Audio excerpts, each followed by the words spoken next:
Hey, third grade, we're back for some more Charlotte's Web.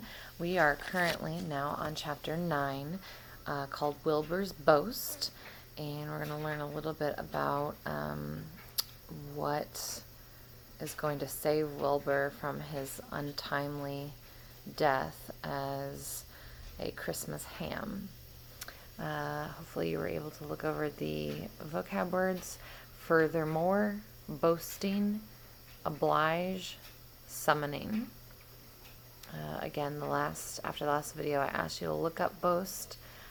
So by now you should have a good understanding. It's kind of like a brag or a way to speak highly of oneself. So here we go. A spider's web is stronger than it looks. Although it is made of thin, delicate strands, the web is not easily broken. However, a web gets torn every day by the insects that kick around in it, and a spider must rebuild it when it gets full of holes. Charlotte liked to do her weaving during the late afternoon, and Fern liked to sit nearby and watch. One afternoon she heard a most interesting conversation and witnessed a strange event. "You have awfully hairy legs, Charlotte," said Wilbur, as the spider busily worked at her task. "My legs are hairy for a good reason," replied Charlotte. "Furthermore, each leg of mine has 7 sections: the coxa, the trochanter, the femur, the patella, the tibia, the metatarsus, and the tarsus. The metatarsus and the tarsus." Wilbur sat bolt upright. "You're kidding," he said. "No, I'm not either. Say those names again. I didn't catch them the first time." The coxa, trochanter, femur, patella, tibia, metatarsus, and tarsus. "Goodness," said Wilbur, looking down at his own chubby legs. "I don't think my legs have 7 sections." "Well," said Charlotte, "you and I lead different lives. You don't have to spin a web. That takes real leg work." "I could spin a web if I tried," said Wilbur, boasting. "I've just never tried."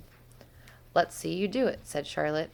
Fern chuckled softly, and her eyes grew wide with love for the pig. "Okay," replied Wilbur. "You coach me, and I'll spin one. It must be a lot of fun to spin a web. How do I start?" "Take a deep breath," said Charlotte, smiling. Wilbur breathed deeply. "Now climb to the highest place you can get to, like this." Charlotte raced up to the top of the doorway. Wilbur scrambled to the top of the manure pile. "Very good," said Charlotte. "Now make an attachment with your spinnerets. Hurl yourself into space and let out a drag line as you go down." Wilbur hesitated a moment, then jumped out into the air. He glanced hastily behind to see if a piece of rope was following him to check his fall, but nothing seemed to be happening in his rear, and the next thing he knew, he landed with a thump. "Ooh," he grunted. Charlotte laughed so hard that her wet web began to sway. "What did I do wrong?" asked the pig when he recovered from his bump. "Nothing," said Charlotte. "It was a nice try." "I think I'll try again," said Wilbur cheerfully. "I believe what I need is a little piece of string to hold me." The pig walked out to his yard. "You there, Templeton," he called. The rat poked his head out from under the trough. "Got a little piece of string I could borrow?" he asked. "I need it to spin a web." "Yes, indeed," replied Templeton, who saved the string. "No trouble at all. Anything to oblige." He crept down into his hole, pushed the goose egg out of the way, and returned with an old piece of dirty white string. Wilbur examined it. "That's just the thing," he said. "Tie one end to my tail, will you, Templeton?" Wilbur crouched low with his tiny, curly tail towards the rat. Templeton seized the string, passed it around the end of the pig's tail, and tied it with 2 hitches. Charlotte watched in delight. Like Fern, she was truly fond of Wilbur, whose smelly pen and stale food attracted the flies that she needed, and she was proud to see that he was not a quitter and was willing to try again to spin a web. While the rat and the spider and the little girl watched, Wilbur climbed again to the top of the manure pile, full of energy and hope. "Everybody watch!" he cried, and summoning all his strength, he threw himself into the air, head first. The string trailed behind him, but as he had neglected to fasten the other end to anything, it didn't really do any good, and Wilbur landed with a thud, crashed, and hurt. Tears came to his eyes. Templeton grinned. Charlotte just sat quietly. After a bit she spoke. "You can't spin a web, Wilbur, and I advise you to put the idea out of your mind. You lack 2 things needed for spinning a web." "What are they?" asked Wilbur sadly. "You lack a set of spinnerets, and you lack know-how. But cheer up. You don't need a web. Zuckerman supplies you with 3 big meals a day. Why should you worry about trapping food?" Wilbur sighed. "You're ever so much cleverer and brighter than I am, Charlotte. I guess I was just trying to show off. Serves me right." Templeton untied his string and took it back to his home. Charlotte returned to her weaving. You needn't feel too badly, Wilbur," she said. "Not too many creatures can spin webs.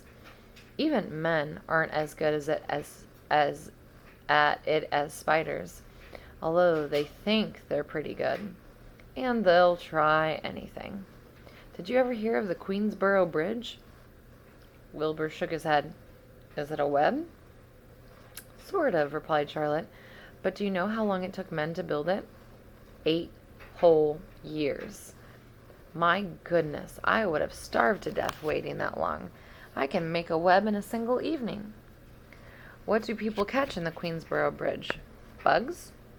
asked Wilbur. "No," said Charlotte. "They don't catch anything. They just keep trotting back and forth across the bridge, thinking there is something better on the other side. If they'd hang head down at the top of the thing and wait quietly, maybe something good would come along. But no, with men, it's rush, rush, rush, every minute. I'm glad I'm a sedentary spider." "What does sedentary mean?" asked Wilbur. "Means I sit a good part of the time, and I don't go wandering all over creation. I know a good thing when I see it, and my web is a good thing. I stay put and wait for what comes. Give me a chance to think." "Well, I'm sort of sedentary myself, I guess," said the pig. "I have to hang around here whether I want to or not. You know where I'd really like to be this evening?" "Where?" "In a forest, looking for beechnuts and truffles and delectable roots, pushing aside leaves with my wonderful strong nose, searching and sniffing along the ground, smelling, smelling, smelling." "You smell just the way you are," remarked a lamb who had just walked in. "I can smell you from here. You're the smelliest creature in the place." Wilbur hung his head. His eyes grew wet with tears. Charlotte noticed his embarrassment, and she spoke sharply to the lamb. "Let Wilbur alone," she said. "He has a perfect right to smell, considering his surroundings. You're in a bundle of sweet peas yourself. Furthermore, you are interrupting a very pleasant conversation. What were we talking about, Wilbur, when we were so rudely interrupted?" "Oh, I don't remember," said Wilbur. "It doesn't make any difference. Let's not talk any more for a while, Charlotte. I'm getting sleepy. You go ahead and finish fixing your web, and I'll just lie here and watch you. It's a lovely evening." Wilbur stretched out on his side. Twilight settled over Zuckerman's barn, and a feeling of peace. Fern knew it was almost supper time, but she couldn't bear to leave. Swallows passed on silent wings, in and out of the doorways, bringing food to their young ones. From across the road, a bird sang, "Whirlpool, whirp." Lurvy sat down under an apple tree and lit his pipe. The animals sniffed the familiar smell of strong tobacco. Wilbur heard the trill of the tree toad and the occasional slamming of the kitchen door. All these sounds made him feel comfortable and happy, for he loved life and loved to be a part of the world on a summer evening. But as he lay there, he remembered what the old sheep had told him. The thought of death came to him, and he began to tremble with fear. "Charlotte," he said softly. "Yes, Wilbur." I don't want to die. Of course you don't, said Charlotte in a comforting voice. I just love it here in the barn, said Wilbur. I love everything about this place. Of course you do, said Charlotte. We all do. The goose appeared, followed by her 7 goslings. They thrust their little necks out and kept a musical whistling, like a tiny troop of pipers. Wilbur listened to the sound with love in his heart. Charlotte, he said. Yes, said the spider. Were you serious when you promised you would keep them from killing me? I was never more serious in my life. I am not going to let you die, Wilbur. How are you going to save me? Asked Wilbur, whose curiosity was very strong on this point. Well, said Charlotte vaguely, I don't really know, but I'm working on a plan. That's wonderful, said Wilbur. How is the plan coming, Charlotte? Have you got very far with it? Is it coming along very well? Wilbur was trembling again, but Charlotte was cool and collected. Oh, it's coming all right, she said lightly. The plan is still in its early stages and hasn't completely shaped up yet, but I'm working on it. When do you work on it? Begged Wilbur. When I'm hanging head down at the top of my web. That's when I do my thinking, because then all the blood is in my head. I'd be only too glad to help in any way if I can. Oh, I'll work on it alone, said Charlotte. I can think better if I'm alone. All right, said Wilbur, but don't fail to let me know if there's anything I can do to help, no matter how slight. Well, replied Charlotte, you must try to build yourself up. I want you to get plenty of sleep and stop worrying. Never hurry and never worry. Chew your food thoroughly and eat every bite of it, except you must leave just enough for Templeton. Gain weight and stay well. That's the way you can help. Keep fit and don't lose your nerve. Do you think you understand? Yes, I understand, said Wilbur. Go along to bed, then, said Charlotte. Sleep is important. Wilbur trotted over to the darkest corner of his pen and threw himself down. He closed his eyes. In another minute, he spoke.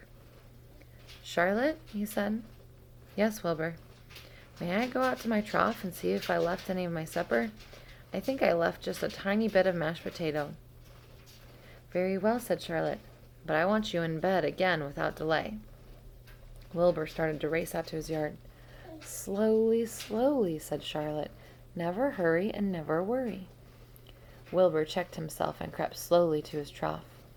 He found a bit of potato, chewed it carefully and swallowed it, and walked back to bed. He closed his eyes and was silent for a while. Charlotte, he said in a whisper. Yes.